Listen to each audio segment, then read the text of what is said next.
네, 시청자 여러분 안녕하십니까. 곽수산의 정치라이브 어제 이어서 오늘도 인사드리겠습니다. 곽수산입니다. 저희가 매일 저녁 9시에 이제 항상 우리 시청자분들 찾아뵐 예정이고요. 어제는 제가 조금 기분 좋고 또 파이팅 있게 시작을 했는데 오늘은 조금 그게 어려운 측면이 있다는 점 여러분들 뭐 잘 알고 계실 겁니다. 그래서 오늘 그 이재명 대표 1심 선고 관련해 가지고 디테일하게 좀 바로 짚어볼 예정이고요. 그래서 여러분들도 집중해서 좀 봐주시고 같이 또 의견도 나눠주시면 좋을 것 같아요. 지금 시작 전부터 800분이 넘게 들어오셔가지고 또 글도 남겨주시고 계시는데 다들 또 분노하는 그 마음들을 댓글로도 엿볼 수가 있는 것 같습니다. 자, 그러면 일단 게스트분들을 모시고 이야기 좀 나눠보도록 하겠습니다. 오늘 저와 함께 이재명 대표 1심 선고 관련해서 이야기 나눠주실 박주민 의원, 김준혁 의원 두 분 모시겠습니다. 어서 오세요.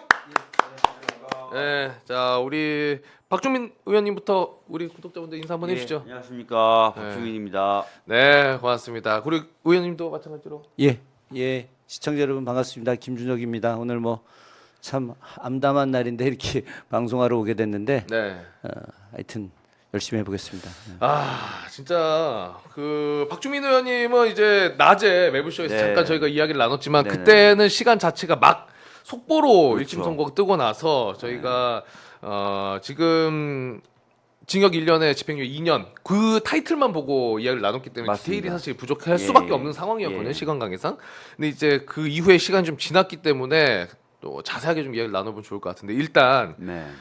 이재명 대표가 1심 선고 받고 재판 이후에 이제 나와서 또 반응이 있습니다. 어떤 이야기를 하셨는지 영상 먼저 보고 오셔가지고 이야기 나눠보도록 하겠습니다. 오늘의 이 장면도 대한민국 현대사의 한 장면이 될 것입니다. 현실의 법정은 아직 2번 더 남아있고, 그리고 민심과 역사의 법정은 영원합니다. 항소하게 될 것입니다. 기본적인 사실 인정부터 도저히 수긍하기 어려운 그런 결론입니다. 우리 국민 여러분께서도 상식과 정의에 입각해서 판단해 보시면 충분히 결론에 이르실 수 있을 것입니다. 고맙습니다. 징역 네, 이재명 대표 입장 만나보셨고요. 말씀드렸지만은 지금 기소된 지 2년 2개월 만에 선고가 나온 거고 징역 1년에 집행유예 2년.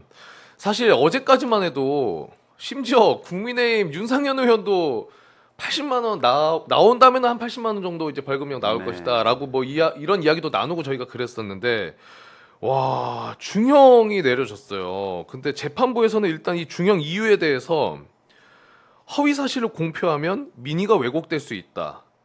방송 매체를 이용해서 파급력이 컸다. 요런 이유를 밝혔거든요. 일단 어떻게 보셨는지 좀 간단하게 여쭤보겠습니다. 일단 박주민 의원님 좀 어떻게 보셨습니까? 그 낮에도 잠깐 제가 말씀을 드렸지만 이 판결이 상당히 좀 정치적 의미를 담고 있는 네. 정말 정치적 판결이다라는 생각이 좀 들고요. 비록 그때는 이제 재판에 관련된 자료를 못 본 상태였지만 그렇게 말씀드렸지만 네. 지금 제가 이제 손에 들고 있는 게 이제 법원에서 배포한 설명 자료인데 네. 이것을 봐도 저는 사실 굉장히 이해 안 되는 부분이 많아서 오후에 얘기했던 정치적 판결이다라는 평가에서는 뭐 달라질 게 없다고 생각합니다. 네. 우리 김준혁 의원님 어떻게 보셨어요? 뭐 전 제2의 사법 살인이다 이렇게 제2의 보고 있는 거죠. 가장 강력한 자기 대선 후보를 이렇게 말도 안 되는 건으로다가 정치 행동을 하지 못하게 만들고 또 어떤 인신에 대한 구속까지도 가능하게 만들었던 것은 저는 뭐 사법 살인이라고 명백하게 생각을 하고 있고요. 저는 아까 현장에서 굉장히 좀 충격을 받으면서 어떤 생각을 했느냐, 이 기득권 세력들이 총체적으로 어떤 사법부라고 하는 그런 기관을 통해서 새로운 대동세상을 꿈꾸는 이재명을 갖다 죽이려고 하는구나. 이거는 기득권의 어떤 총체적인 결합이다라고 하는 그런 생각을 좀 했습니다. 그 일단은 박주민 의원님한테 조금 디테일을 이제 좀 여쭤보고 싶은 게 포인트가 두 가지잖아요. 김문기 관련돼 있는 포인트 그리고 네, 백현동 백현동. 관련된 포인트 예. 두 가지 포인트인데 김문기 포인트는 일부 무죄, 일부 유죄 이렇게 네, 떴단 말이에요. 네, 네. 김문기 성남시장 시절 때 김문기를 몰랐다는 거는 이제 무죄. 된 거고. 예. 근데 사진 관련해 가지고 예. 그 국민의힘이 제기한 그 사진은 여러 명이 찍은 사진인데 확대해서 찍어서 이걸로 골프를 쳤다고 하는 건 어쨌든 그 사진 자체는 조작된 거잖아요. 네, 그건 사실 맞습니다. 단체 사진인데 네, 네, 네. 이 발언에 대해서 이게 이제 허위 발언이다라고 하면서 그 유죄가 됐는데 네. 이거 어떻게 봐야 됩니까? 그러니까 이렇게 된 거예요. 네. 그러니까 아까 말씀하셨던 것처럼 이제 성남시장 재직 시절에 김문기를 몰랐다라는 말은 네. 무죄예요. 네. 그 말을 이제 교유행위다라는 걸로 치환을 해서 공소장을 제기했는데 몰랐다는 말이 그 교유행위 자체를 부정하는 것으로 볼 수 없다라고 해서 무죄 선고를 해줬습니다. 그러니까 교유 행위도 사실 이게 그러니까 뭔가 좀 교류가 있었다는 그 사실에 관련된 부인이다, 허위 사실을 얘기한 거다. 그냥 알았다 몰랐다라는 인식의 문제로는 이 공소 사실을 만들어낼 수 없으니까 본인들도 네, 교유행위라는 걸 공소장 변경을 한 거죠. 네. 근데 이제 그 당시 몰랐다라는 말이 교유행위를 부인하는 어떤 그런 그 허위에 주장을 한 건 아니다라고 해서 무죄가 나왔고 네. 이제 방금 말씀하신 것처럼 이제 사진 관련된 부분은 유죄다라고 했는데 이렇게 된 거예요. 우리 대표님이 21년 12월 29일 날 그러니까 네. 대선 시즌이죠. 그때 이제 채널 A에 출연해가지고 제가 그리고 국민의힘에서 4명 사진을 찍어가지고 마치 제가 골프를 친 것처럼 사진을 공개했던데 제가 확인을 해보니까 전체 우리 일행 단체 사진 중 일부를 떼내 가지고 이렇게 보여줬더군요. 조작한 거죠. 그렇게 얘기했어요. 무슨 얘기냐면 거의 10명 가까운 사람이 단체 사진 찍은 거예요. 그렇죠. 근데 대표님 주변에만 요렇게 잘라내 가지고 마치 그 사람들만 사진을 찍은 것처럼 그때 국민의힘 의원 중에 하나가 페이스북에 올려서 글을 쓴 거예요. 네. 근데 그걸 지적하면서 사진을 그렇게 만들었던데요. 이거 조작한 거죠라고 얘기했는데 재판부는 이거를 골프를 안 쳤다고 표현한 것이다. 이렇게 부정한 것이다. 1차로 이렇게 판단해요. 골프 친 사실을 숨기려고 이렇게 발언한 것이다. 두 번째 그래서 이 말은 허위다. 이렇게 판단한 건데 제가 방금 그 당시 이제 워딩을 그대로 읽어드렸지만 단체 사진 중에 일부를 떼내서 이렇게 보여줬어요. 조작한 거죠. 그렇죠. 사진 조작한 거죠. 그렇죠. 이게 왜 허위냐고요. 음. 그리고 이 얘기를 하면서 골프를 안 쳤다고 얘기한 게 아니잖아요. 그렇죠. 그렇잖아요. 근데 왜 골프를 마치 안 친 것처럼 얘기한 의미다라고 법원이 해석한 뒤에 그런 의미의 표현이라고 봤을 때는 허위다. 뭔 소리야 이게? 그러니까 이거는 재판부에서도 그냥 검찰이 이야기해 준 대로 같이 따라가지고 뭔가 자체적으로 해석을 해가지고 그러니까요. 한 느낌인데. 그러니까 도저히 저는 이해가 안 되는 거죠. 이거 사진은 분명히 조작된 게 맞지 않습니까? 단체 사진을 여러 명이 찍었는데 그렇죠. 대표님 주위만 딱 잘라서 한 다음에 요 소수의 사람이 뭔가 같이 다닌 것처럼 이렇게 보여준 다음에 한 거예요. 그래서 아니 단체 사진 중에 일부를 떼내서 이렇게 보여줬네요. 조작이네요. 이게 뭐가 거짓말이고 진짜. 이 과정에서 대표님이 언제 나는 골프를 안 쳤어라고 얘기한 게 어디냐고. 그러니까 그 발언을 한 게 있었으면 아마 그거를 넣었을 텐데 네. 그게 없으니까 그 채널 A에서 했던 발언을 해석을 해가면서 해석을 한번 한 거죠. 법원에서 한번 해석을 한 거예요. 이 발언의 의미는 이거다. 이거다라고 해놓고 그걸 전제해놓고 보니까 허위네. 그렇게 하면 안 되죠. 그렇죠. 예. 그리고 저는 이제 저도 재판부 설명 자료를 봤는데 이게 조금 눈에 띄었어요. 이렇게 적혀 있습니다. 설명 자료에. 일반 선거인의 입장에서 투표하는 선거인의 입장에서는 사진이 조작되었다는 발언을 사진과 함께 제기된 의혹이 조작되었다는 그러니까요. 것과 같은 의미로 받아들일 수 있다고 보는 것이 자연스럽다. 그러니까 법원이 일반인은 이렇게 이해할 거라고 자기가 해석해놓고 그러니까요. 그래놓고 유죄라고 때리는 거. 일반인이 그렇게 해석을 안 하겠다는데 이거 조작된 사진이 분명히 게시돼 있었는데 저는 이게 제일 이해가 좀 안 되더라고요. 아니 그거는 결과적으로 이제 이런 거죠. 사법부가 처음부터 형량을 정해놓고 간 거예요. 네. 제가 볼 땐 정해놓고 가서 여기에 꽤 맞춘 거죠. 그러니까 사법부의 판결문 자체가 이게 역으로 조작인 거지. 이게 도대체 있을 수 있는 일이냐고요. 아니 모든 국민들이 시민들이 그렇게 생각할 거라고 단정 짓는 것 자체가 그러니까요. 그거는 오류지. 아니 판사 자격이 없는 거죠. 어떻게 그런 판결을 내릴 수가 있냐고. 상식적으로 말이 안 되는 거죠. 그러니까 지금 오늘 수많은 글들 보십시오. AI가 판결을 내려야 된다. 믿을 수가 없는 거다. 이렇게 이야기하고 있지 않습니까? 야, 근데 이게 당연히 이런 사실들을 두 의원님도 이제 알고 계시니까 네. 그래서 이런 중역이 나올 거라고 예상 전혀 하지 못했던 거잖아요. 그렇죠. 야, 아니 그리고 일단은 요거 디테일을 좀 마무리 짓고 이야기를 더 해보자면은 이거 일단 말도 안 되게 해석을 한 것이고 네. 이거는 제가 봤을 때는 그냥 우리끼리 방송을 하면서 말도 안 됩니다가 아니라 그 누구에게 잣대를 갖다 놓은 이건 너무나 불합리한 잣대로 그렇죠. 저는 이제 판단이 네. 들고 또 하나가 이제 백현동 관련해 가지고 또 유죄가 났는데 국토부 압박에 의해서 용도 변경을 한 게 아니라 성남시가 자체적으로 판단해서 한 거다라고 하면서 요 판단을 내렸습니다. 근데 이게 조금 저는 헷갈리는 게 네.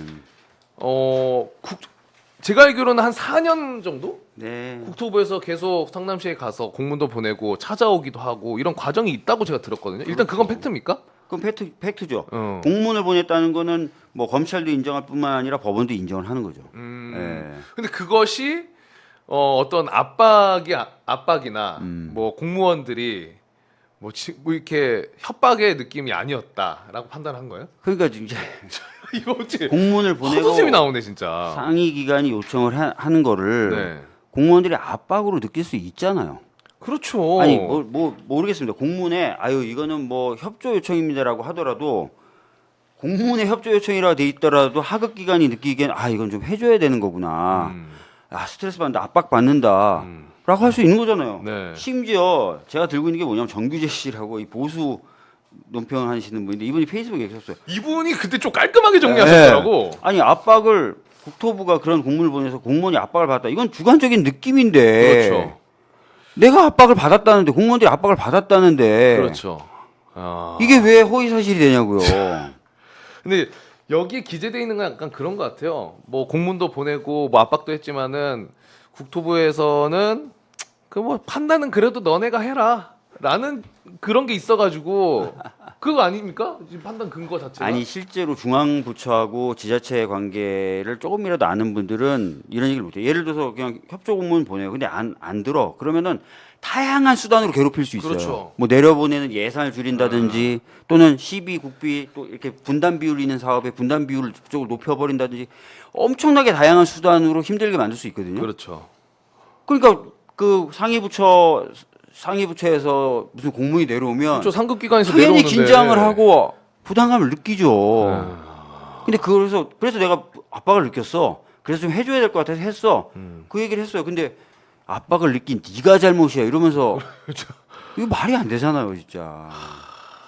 아니 그러면 일단은 뭐 우리 구독자분들도 그 선거 이후에 이제 방송들 많이 보셨을 거고 지금도 이제 또 우리 오마이 TV 오셔가지고 보고 계시는데 앞을 조금 얘기를 해주시면 좋을 것 같아요. 이제 앞으로의 상황들을 일단 1심은 이렇게 나와 버린 거고 당연히 항소를 해야 되지 않겠습니까? 아까 대표님도 분명히 항소를 하겠다고 밝히셨어요. 네. 항소를 통해서 바로잡겠다. 이거는 제가 봤을 때 당연히 바로잡혀야 될 판결로 보이고 그래서 바로잡는 노력을 당연히 하셔야 되고 그 외에도 뭐 저희가 할 수 있는 것들은 좀 찾아서 열심히 해야 되겠죠. 그러니까 지금 이 재판부에서 판단한 이 근거 자체들을 다시 한번 또 깨나가야 되는 거잖아요. 그렇죠. 왜 이렇게 판단했는지 네. 이건 잘못됐다라는 것들. 근데 방금도 제가 간단하게 말씀드렸지만 일반인은 그 의미를 골프를 안 쳤다는 의미로 받아들일 것이다라고 가정한 부분 저는 충분히 말이 안 된다고 생각하거든요. 이건 깰 수 있다고 생각하고 아니 국토부가 공문 보내서 공무원들이 압박을 느꼈다. 이건 평가잖아요. 그렇죠. 아니 아무리 저희가 이게 일반 분들은 법을 모르고 뭐 한다고 하더라도 예를 들어 윤석열을 지지했던 대선 당시의 사람들이 이재명 대표가 국민의힘이 제기한 그 사진은 단체 사진인데 그 작은 프레임으로 확대해가지고 그렇게만 간 걸로 한 건 이건 조작된 거다라는 발언을 듣고 이재명 다시 찍어야겠다. 이렇게 해서 결정적으로 바꾼 사람이 어디가 있습니까? 근데 그거를 또 근거로 여기 제시를 한 거니까. 아니, 채널 A 방송을 그렇게 많이 보나요? 뭐. 아니 그 방송을 막 온 국민이 다 봐가지고 거기에 현혹돼서 이재명을 찍어야 되겠다 이렇게 생각하겠냐고요. 네.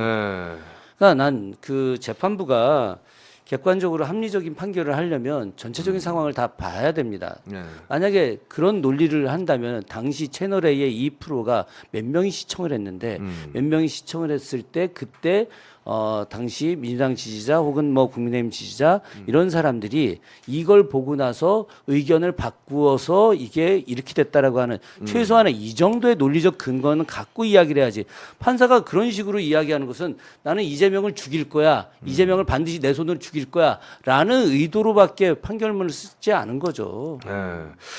지금 댓글에도 지금 많은 분들이 뭐 너무나 이거 정치적인 판결 아니냐 이런 의견들을 많이 남겨주시는데 우리 김준혁 의원님이 또 역사도 전공하시지 않았습니까? 예. 근데 그렇죠. 과거에는 오히려 이런 일이 좀 있을 수도 있을 거라고 봅니다.